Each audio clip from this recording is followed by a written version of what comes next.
ہماری دعا اور التجا ہے مالک کائنات ہمارے ذکر مجلس ہماری اس عظیم عبادت کو اپنی بارگاہ میں منظور و مقبول فرمائے۔ پروردگار عالم اس عبادت عظیم کا اجر کثیر و جزیل عطا فرمائے۔ اللہ رب العزت اس ذکر مقدس کے صدقے، تذکرہ محمد و آل محمد کے صدقے، بانیان مجالس عزا بالخصوص جن مومنین و مومنات حسین بن علی کے عزاداروں، سوگواروں اور ماتمداروں نے اس صف عزا کا اہتمام فرمایا، اللہ رب العزت ان کے گھروں پہ خیر و برکت کا نزول فرمائے، طول عمر، صحت و سلامتی، عافیت، وسعت رزق عطا فرمائے۔ اللہ رب العزت صف عزا کے حقیقی وارث حضرت ولی عصر بقیت اللہ الاعظم ولی اللہ الاکبر امام زمانہ کے ظہور میں تعجیل فرمائے۔ اللہ رب العزت آن جناب کی دعائے خیر ہم سب کے شامل حال فرمائے۔ مالک کائنات ہم سب کو حج بیت اللہ، زیارت روضہ رسول اللہ، زیارت قبور ائمہ بقی، زیارت کربلا، سامرہ و نجف، زیارت ثانی زہرا شاہ خراسان و معصوم قوم نصیب فرمائے۔ دعاؤں کی قبولیت کے لیے، حاجات کی برآوری کے لیے، حضرت ولی عصر کے ظہور میں تعجیل کے لیے، حسین بن علی کے ماتمداروں، سوگواروں اور عزاداروں کی حفظ و سلامتی کے لیے سب مل کر پوری مودت، محبت اور عقیدت سے محمدی، علاوی، فاطمی، حسنی و حسینی صلوات۔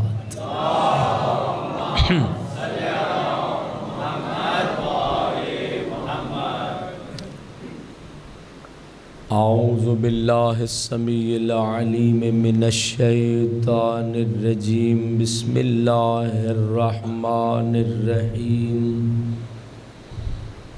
الحمد للہ رب العالمین، بارئ الخلائق اجمعین، الذي جعل الحمد مفتاحا لذكره وسببا للمزيد من فضله ودليلا على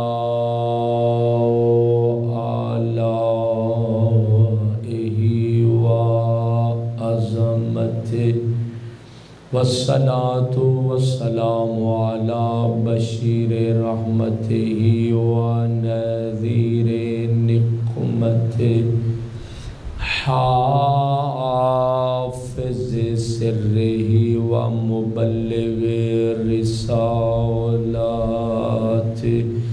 العبد المرتضى والنبي المجتبى والرسول المصطفى أبي القاسم محمد،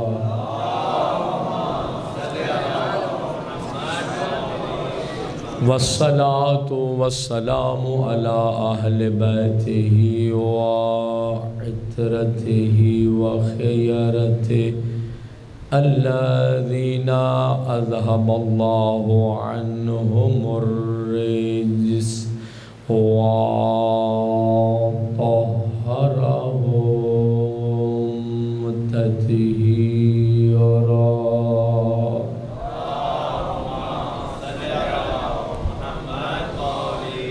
سيما على الإمام المنتظر الحجة الثاني عشر، أما بعد فقد قال الله الحكيم في الذكر الحكيم، بسم الله الرحمن الرحيم، فسبح بحمد ربك وكن من الساجدين، واعبد ربك حتى يأتيك اليقين، وقال رسول رسول اللہ صلی اللہ علیہ وآلہ وسلم دخلت الجنة رأيت على بابها مكتوبا بالذهب لا إله إلا الله محمد حبيب الله علی ولی اللہ فاطمۃ امۃ اللہ والحسن والحسین صفوۃ اللہ علی محبیہم رحمۃ اللہ وعلی مبغضیہم لعنۃ اللہ صلوات۔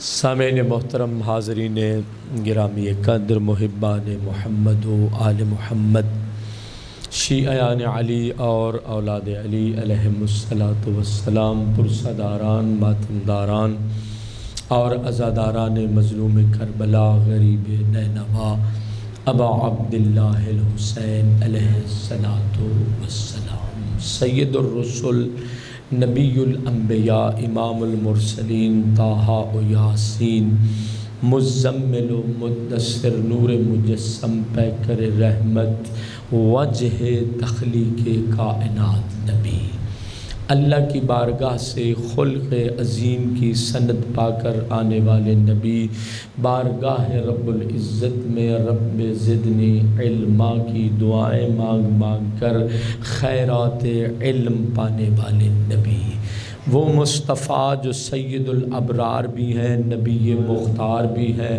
وارث عالم قرار بھی ہیں، دو عالم کے سردار بھی ہیں۔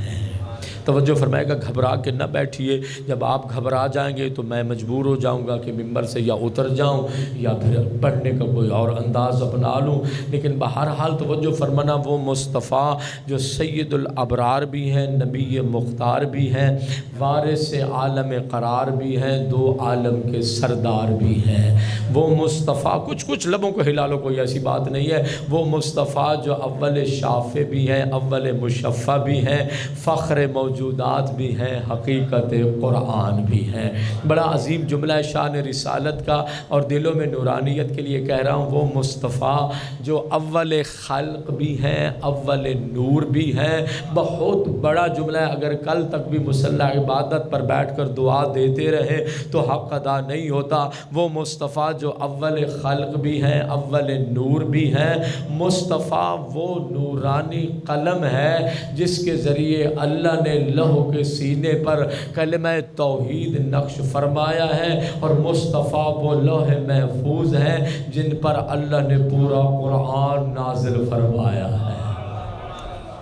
جیتے رہو، توجہ فرمائیے گا۔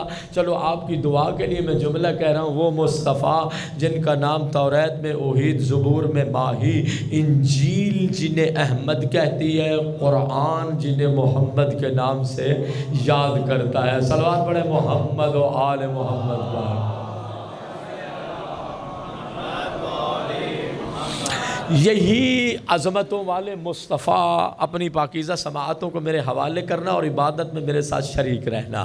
یہی عظمتوں والے مصطفیٰ، توجہ ہے نا دوستو، یہی عظمتوں والے مصطفیٰ مسند نبوت اور رسالت پر تشریف فرما تھے۔ مسجد نبوی کا ماحول تھا، اصحاب کبار کا مجمع تھا۔ ایک صحابی بارگاہ رسالت میں اٹھا اور اٹھ کر کہتا ہے، یا رسول اللہ، ہم سارے پروردگار عالم کی تسبیح کرتے ہیں، اس کی حمد بجا لاتے ہیں، تقدیس کرتے ہیں، تحلیل کرتے ہیں۔ غور فرمائیے گا، کہا یا رسول اللہ، کوئی الحمدللہ کہہ کر اسے لائق تعریف کہتا ہے، کوئی شکرا للہ کہہ کر اس کی نعمتوں کا شکر بجا لاتا ہے، کوئی لا الہ الا اللہ کہہ کر اس کی الوہیت کا اقرار کرتا ہے۔ غور فرمائیے، اس کی الوہیت کا اقرار کرتا ہے، کہتا ہے یا رسول اللہ، مقام دعا میں کوئی دست نیاز دراز کر کے اپنی تمناؤں کا اظہار کرتا ہے، جبین نیاز جھکا کر اپنی آرزوؤں کو بارگاہ رب العزت میں پیش کرتا ہے، دامن مراد پھیلا کر اللہ رب العزت کی بارگاہ میں اپنی حاجات کا ذکر اور بیان کرتا ہے۔ عجیب سوال ہے، کہتا ہے یا رسول اللہ یہ ارشاد فرمائیے کہ اللہ رب العزت کے اذکار میں سے سب سے بہترین ذکر کون سا ہے؟ توجہ فرمانا۔ لگتا ہے کہ یہاں علماء کرام نے اتنی مجلسیں پڑھی ہیں اور آپ کو اتنا ڈرا دیا ہے کہ آپ کے لب بیچارے حرکت بھی نہیں کر سکتے ہیں۔ غور فرمائیے گا میرے بھائی، کہا یا رسول اللہ یہ ارشاد فرمائیے کہ اللہ رب العزت کے اذکار میں سے سب سے بہترین ذکر کون سا ہے؟ جیسا سوال عظیم تھا، عظمت والے مصطفیٰ نے عظیم جواب ارشاد فرمایا۔ سید الانبیاء نے ارشاد فرمایا سنو میرے صحابی، افضل الذکر لا الہ الا اللہ۔ فرمایا اے میرے صحابی سنو، اللہ رب العزت کے اذکار میں سے سب سے بہترین ذکر لا الہ الا اللہ ہے۔ توجہ فرمائیے، کتاب میرے سامنے ہے، میں مطالعہ کر رہا ہوں، دیکھ رہا ہوں کہ نبیوں کے سردار نبی نے سب سے عظیم جملہ ارشاد فرمایا سب سے بہترین ذکر، افضل ترین ذکر لا الہ الا اللہ ہے۔ جیسے آپ کا طائر فکر پرواز کر رہا ہے، میرے اندر بھی ریسرچ کا ایک جذبہ سا پیدا ہوا، سوچنے لگ گیا، جستجو کا جذبہ پیدا ہوا کہ آخر غور تو کروں، تدبر تو کریں، دیکھیں تو صحیح کہ یہ ذکر لا الہ الا اللہ کس عظمت کا مالک ہے۔ میں نے جملے کہہ کے گزر جانا ہے، آپ نے ایسے ہی سوچتے رہ جانا ہے۔ توجہ فرمائیے گا کہ یہ ذکر، یہ لا الہ الا اللہ یہ کس عظمت کا مالک ہے، اس کا مقام کیا ہے، اللہ نے اسے کیا شان عطا فرمائی ہے۔ توجہ فرمائیے گا، ورق گردانی شروع کی، سید الانبیاء کی 4 حدیثیں میرے سامنے آئی جو ذکر لا الہ الا اللہ کی عظمت کو بیان کر رہی تھی۔ پہلی حدیث میرے سامنے آئی، نبیوں کے سردار نبی نے فرمایا افضل ذکر لا الہ الا اللہ۔ سید الانبیاء نے ذکر لا الہ الا اللہ کی دوسری حدیث عظمت میں ارشاد فرمائے، کہا ثمن الجنت لا الہ الا اللہ۔ سید الانبیاء نے تیسری حدیث ارشاد فرمایا مفتاح الجنت لا الہ الا اللہ۔ نبیوں کے سردار نبی نے چوتھی حدیث ارشاد فرمایا من کانا آخر کلامہ لا الہ الا اللہ دخل الجنت۔ اب ذرا ترجمہ کرنے لگا، ہاتھوں کو کھول دو ذرا، مجھے بڑی الرجی ہوتی ہے جو مجلس میں ہاتھ باندھ کے نواب بن کے بیٹھتے ہیں۔ توجہ فرمائیے گا، غور فرمانا۔ سید الانبیاء نے فرما دیا کہ اللہ رب العزت کے اذکار میں سے سب سے بہترین ذکر لا الہ الا اللہ۔ پھر فرمایا جو بندہ ساری زندگی لا الہ الا اللہ کا ذکر کرتا رہے، وہ ورد نہیں کر رہا بلکہ وہ جنت کی قیمت ادا کر رہا ہے۔ سید الانبیاء نے دوسری حدیث میں فرمایا کہ جنت کی قیمت ہے لا الہ الا اللہ۔ پھر تیسری حدیث میں ارشاد فرمایا مفتاح الجنت لا الہ الا اللہ، فرمایا جنت کی چابی بھی لا الہ الا اللہ۔ لیکن جب چوتھی حدیث پر پہنچا تو نبیوں کے سردار نبی نے فرمایا من کانا آخر کلامہ لا الہ الا اللہ دخل الجنت۔ جو بندہ دنیا سے جا رہا ہو، دنیا سے جاتے جاتے اپنی زبان کو ذکر لا الہ الا اللہ سے معطر کر دے، اس کی آخری کلام ذکر لا الہ الا اللہ ہو، سید الانبیاء نے فرمایا اللہ اسے جنت میں مقام عطا فرماتا ہے۔ میں بھی تدبر کرنے بیٹھ گیا، یا رسول اللہ یہ اتنی عظمت کا مالک کلمہ ہے کہ افضل ذکر بھی یہی ہے، جنت کی قیمت بھی یہی ہے، جنت کی چابی بھی یہی ہے۔ حیران ہو کے بیٹھ گئے۔ جملہ سننا قدر فرما دینا اگر اچھی سماعت رکھنے والے ہو، کہا جو بندہ بھی لا الہ الا اللہ کہتا ہے اللہ اسے جنت میں مقام عطا فرماتا ہے۔ پھر جملہ دوہرا دوں بھائی، بہترین ذکر تو لا الہ الا اللہ، جنت کی قیمت تو لا الہ الا اللہ، جنت کی چابی تو لا الہ الا اللہ۔ سید الانبیاء نے فرما دیا جس نے لا الہ الا اللہ کہا وہ جنتی۔ گلدستہ اذان پر لا الہ الا اللہ پڑھنے والے، لا الہ الا اللہ کہہ کر اذان کو مکمل کرنے والے، اپنی آغوش میں بچے کو بٹھا کر لا الہ الا اللہ پڑھا کر فخر کرنے والے، جس نے کبھی سوچا نہیں ہے کہ اس کی عظمت کیا ہے، اس کا مقام کیا ہے، لا الہ الا اللہ آیا کہاں سے، اب بات سمجھ میں آ گئی کہ جس نے کہا وہ جنتی، اور جس نے بچایا وہ مالک جنت۔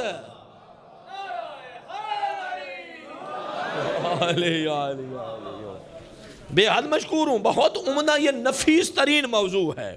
اگر آپ کی سماعتیں میری ہمراہی کریں اور اس عبادت میں آپ شریک رہے، فرمایا جس نے پڑھا وہ جنتی، جس نے بچایا، جس نے لا الہ الا اللہ کی لاج رکھی، توجہ فرمائیے، جس نے لا الہ الا اللہ کی لاج رکھی وہ وارث جنت ہے، وہ مالک جنت ہے۔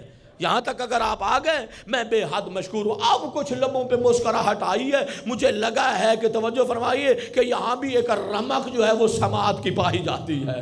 توجہ فرمائیے میرے بھائیو، غور فرمانا ان جملوں پہ۔ کہا کہ جس نے لاج رکھی، جس نے لا الہ الا اللہ کو بچایا وہ مالک جنت ہے۔ توجہ، شاعر نے یہاں پر 4 مصرے لکھے، صرف آپ کی مصروں کو سن کے مجھے بھی ذرا تھوڑا سا جوش ہی آنے لگ گیا کہ میں بھی یہ 4 مصرے جو ہیں وہ پڑھ دوں، یہاں پر بیان کر دوں۔ کہا کہ جس نے بچایا وہ مالک جنت ہے۔ شاعر نے قلم اٹھایا اور کیا ادیبانہ یہ جملے ہیں۔ کسی کہنے والے نے یہ کہا تھا کہ یہ تو وہ جملے ہیں کہ جنہیں قلم نور سے رخسار حور پر لکھنا چاہیے۔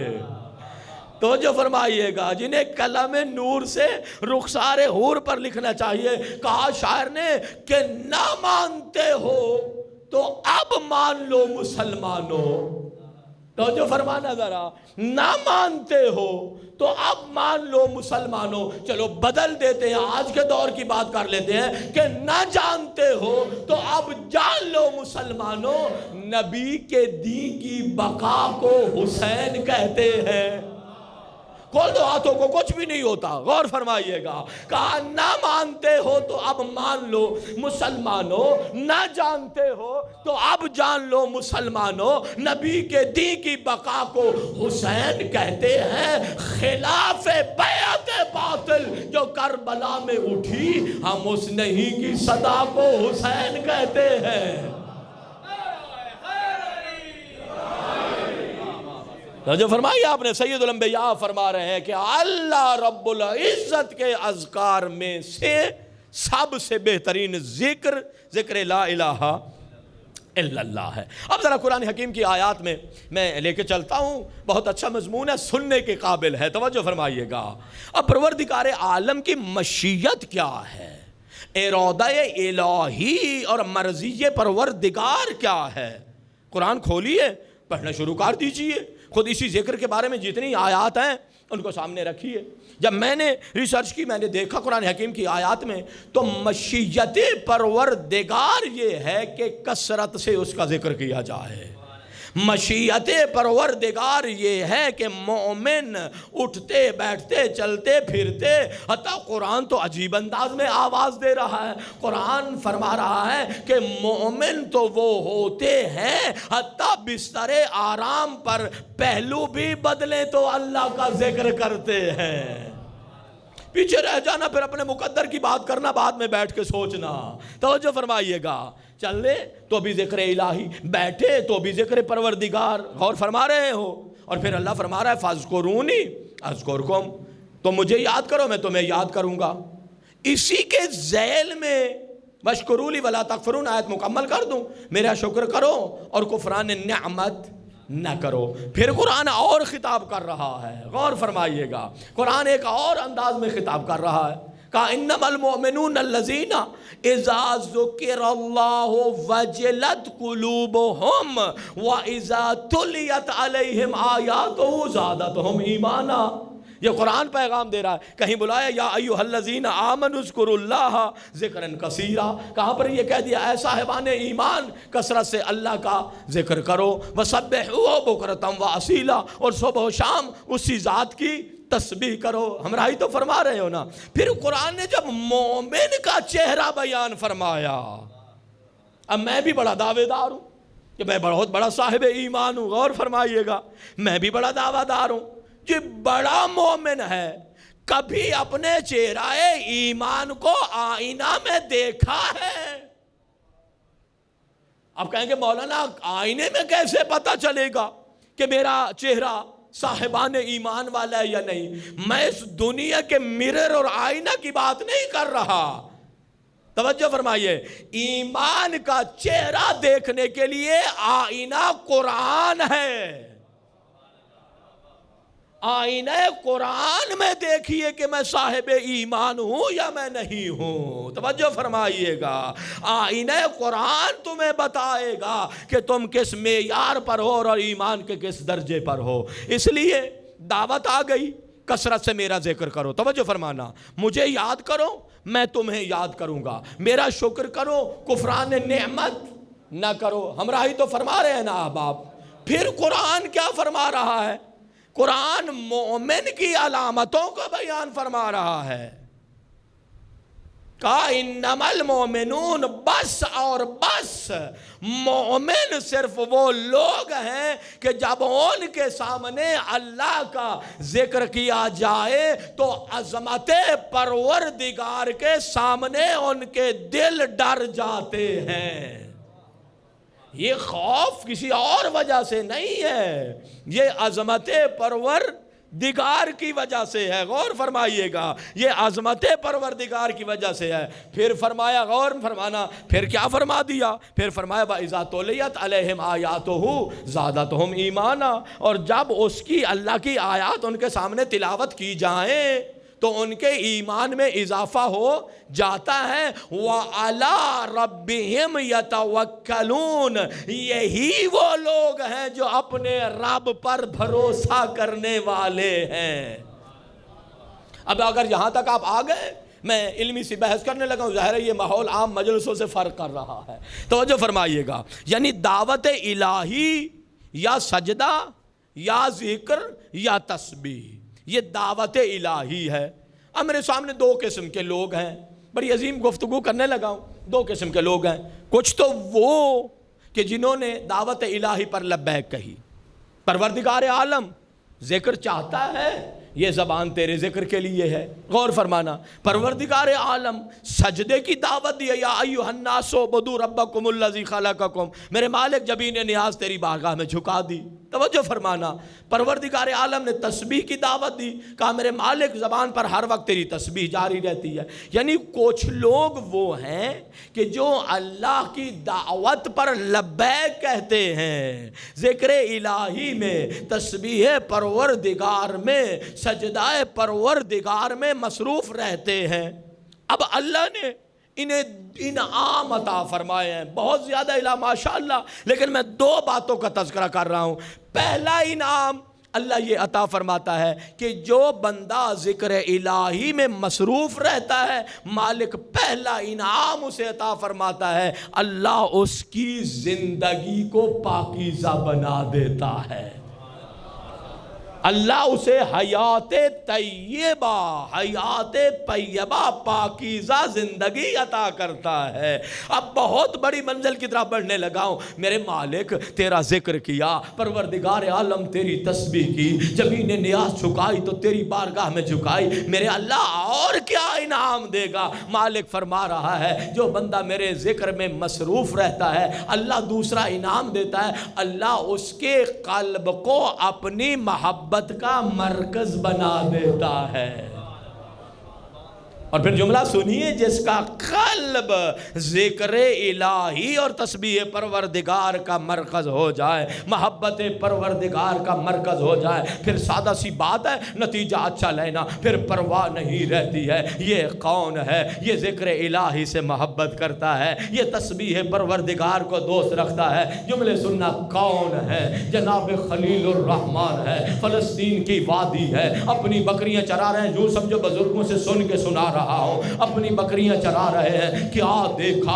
فضا میں ایک آواز آئی، سبوحن قدوسن رب الملائکۃ والروح. بعض اوقات آدمی ابھی تک مجھے کوئی نظر نہیں آیا، تو جو فرمانا سبوحن قدوسن رب الملائکۃ والروح. ادھر کون ہے؟ خلیل الرحمن ہے، جد الانبیاء ہے، جو سخی بھی ہیں، مہمان نواز بھی ہے، کثرت سے اللہ کا ذکر بھی کرتے ہیں، تسبیح پروردگار بھی کرتے ہیں، اور تسبیح سے اتنی محبت ہے. ادھر آواز گونجی، ادھر خلیل الرحمن نے کہہ دیا، اے میرے رب کی تسبیح کرنے والے، ایک مرتبہ اور مجھے میرے پروردگار کی تسبیح سنا دے۔ جیتے رہو۔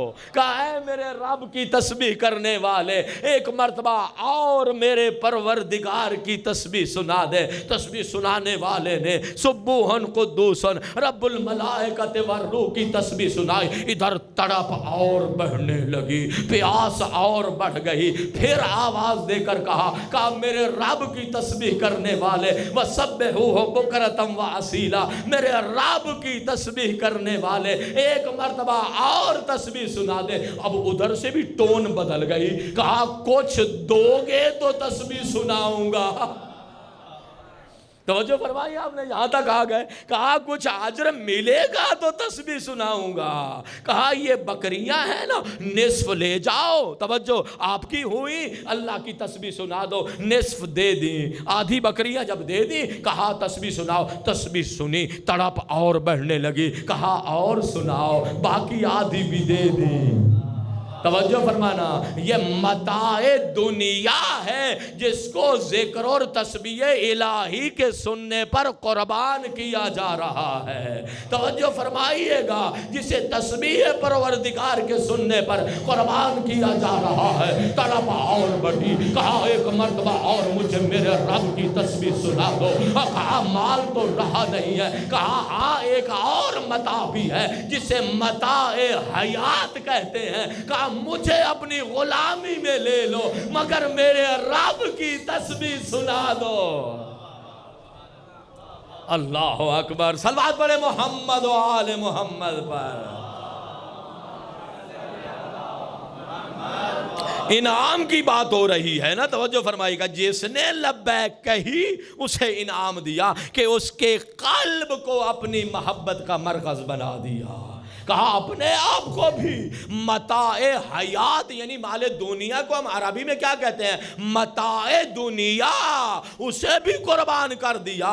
زندگی کی نعمت ہے، اسے بھی تسبیح پروردگار پر قربان کر دیا۔ ہاں کھڑے ہیں، خود بھی غلامی میں چلے گئے، متاع دنیا بھی دے بیٹھے۔ ایک مرتبہ تسبیح کرنے والا، آپ اچھے سامنے ہے ذرا سنیے گا، تسبیح کرنے والا نمودار ہوا، سامنے آئے، خلیل الرحمن کھڑے ہیں، ایک متانت ہے، ایک وقار ہے، اس سے خلیل الرحمن کے سامنے گزرے۔ خلیل الرحمن جد الانبیاء نے دیکھ کر کہا میرے رب کی تسبیح کرنے والے، یہ متاع دنیا بھی لے جاؤ، یہ غلامی میں بھی مجھے لے جاؤ۔ سید الملائکہ جبرائیل نے مڑ کر دیکھا، دیکھ کر کہا ہمیں نہ تیری ضرورت ہے نہ تیرے مال کی ضرورت ہے، ہم تو تیری محبت پروردگار کا امتحان لینا چاہتے تھے۔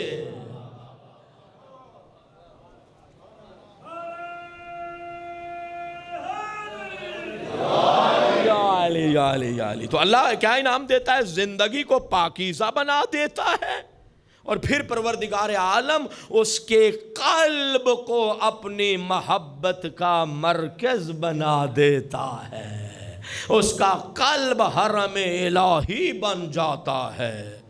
غور فرمائیے گا، آئیے ذرا مناجات کی طرف۔ ہم تو کب دنیا دار ہیں نا، میرے سمے سارے، چلو میں دائرہ بڑا کر لیتا ہوں، آپ کہیں کہ مولانا خود پار صاحب بن کے بیٹھ گئے اور ہمارے اوپر پڑھنا شروع کر دیا۔ غور فرمائیے گا، دنیا دار سے لوگ ہیں، مصلی عبادت پر آئے، بڑی سے بڑی ہمت کر لی، کہا پروردگار عالم لمبی زندگی دے دے، پروردگار عالم کثرت مال عطا فرما دے، میرے مالک اولاد عطا فرما دے۔ یہ منصب، اس سے بڑی ویلیو بڑھتی ہے، پروردگار عالم یہ منصب مل جائے۔ دنیا میں لوگ بلے بلے کرتے ہیں، توجہ فرمائیے گا، کہتے ہیں کہ یہ منصب مل جائے، پروردگار عالم میری ٹھاٹ باٹ ہو جائے گی، میرا بڑا مقام بن جائے گا۔ دنیا، اسیر دنیا کیا مانگے؟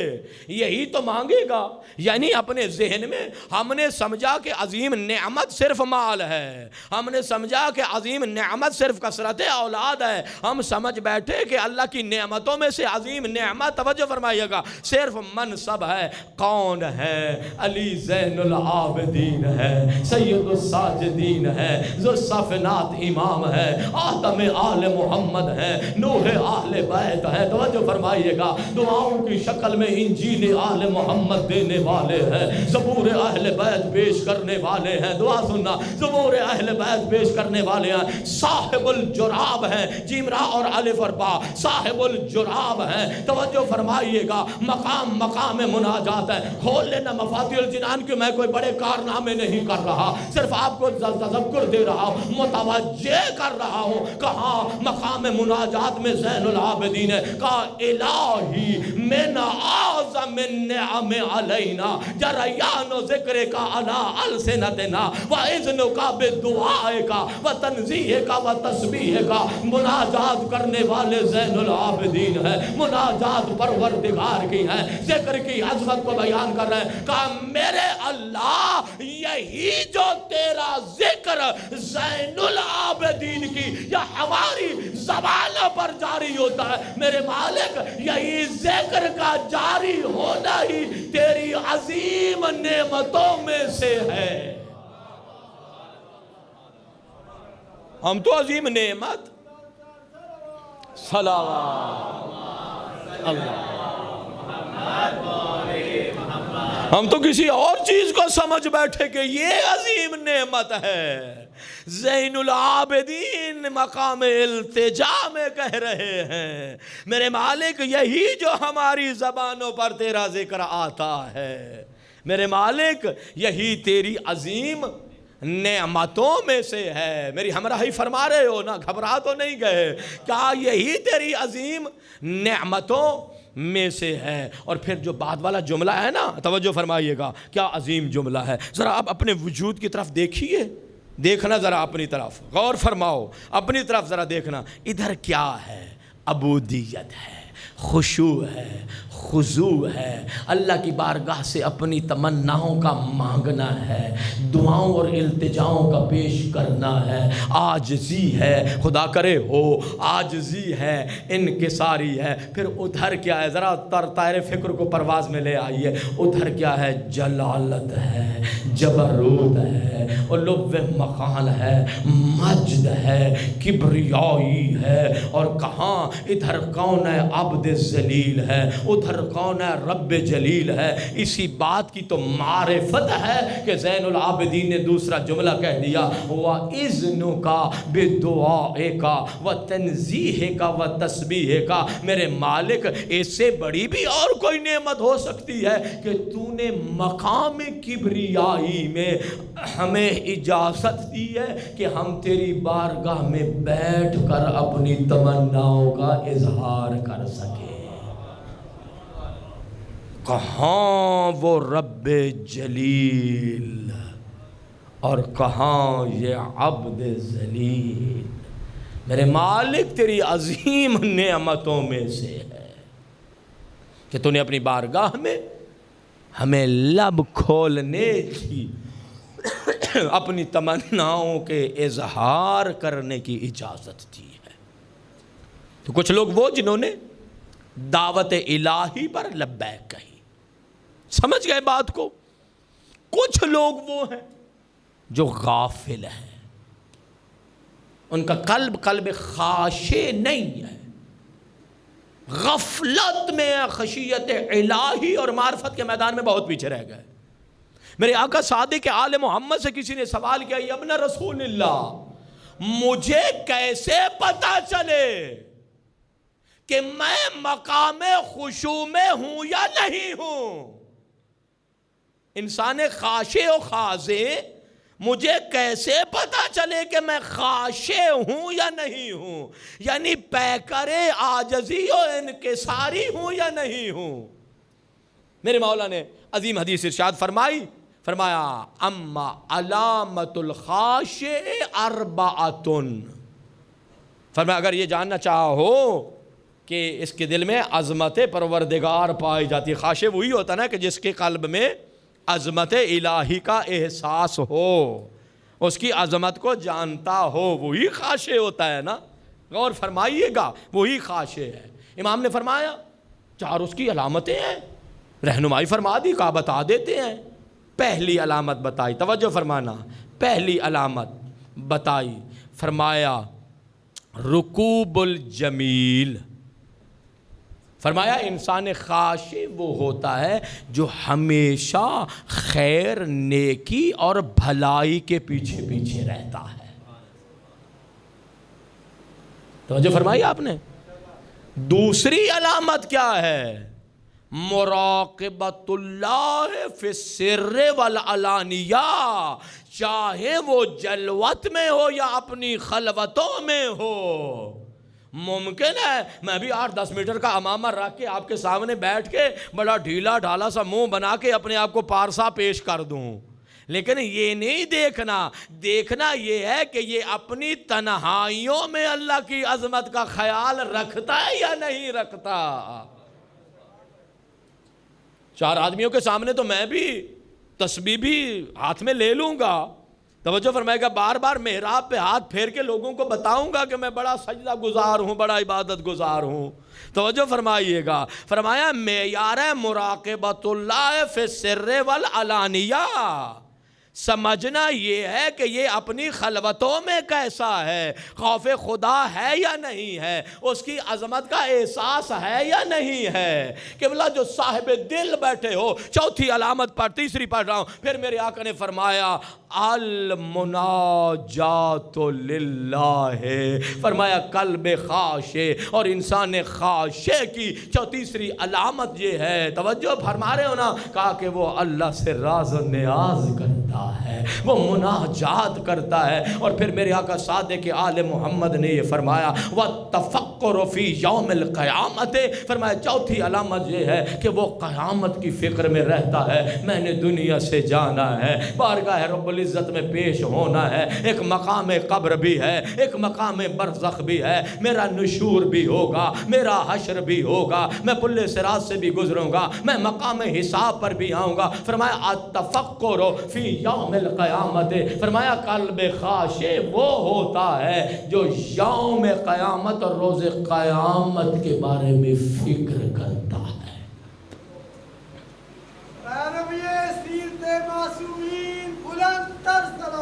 سلام